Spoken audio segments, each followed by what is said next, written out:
For today's video mga kapares, at eto nga, nasasanay na nga lang tayo sa kakaluto ng gulay at napakadali lang naman hanapin to sa palengke.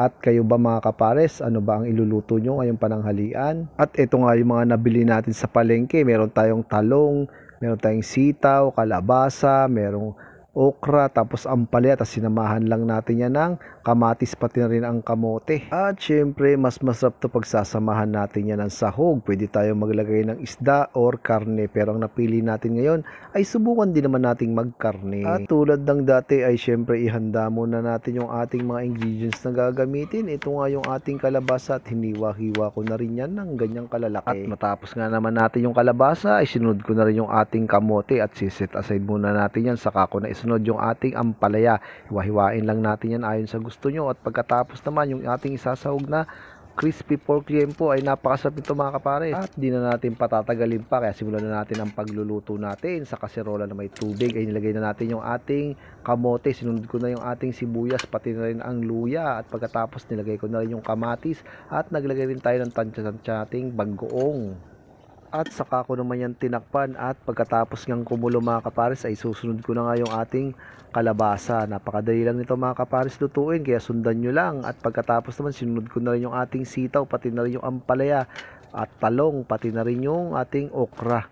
At sunod na rin natin sa ibabaw yung ating liempo. Napakadali lang nitong lutuin mga kapares ha. Hindi mo na kailangan ma-stress sa pagluluto. At ito nga, nilagay ko na yung ating siling haba, pati naglagay tayo ng kaunting bechin. Optional lang yan mga kapares. At saka naman natin yan tinakpan at pinakuluan natin. At makalipas nga yan mga kapares ay tignan nyo naman.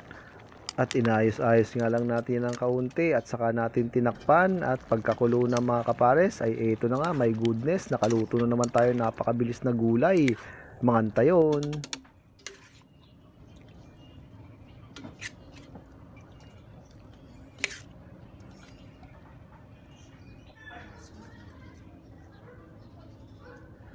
At mangantay mga kapares, gulay pa rin tayo.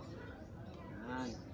Sinamahan naman natin ang karne para naman maiba naman sa isda.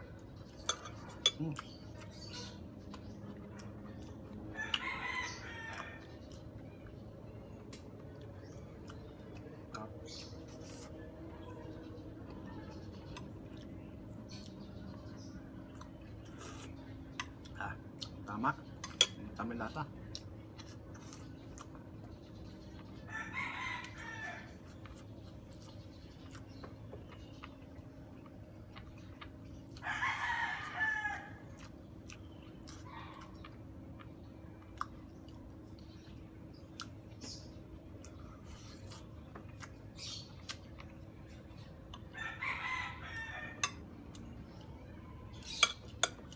Halo.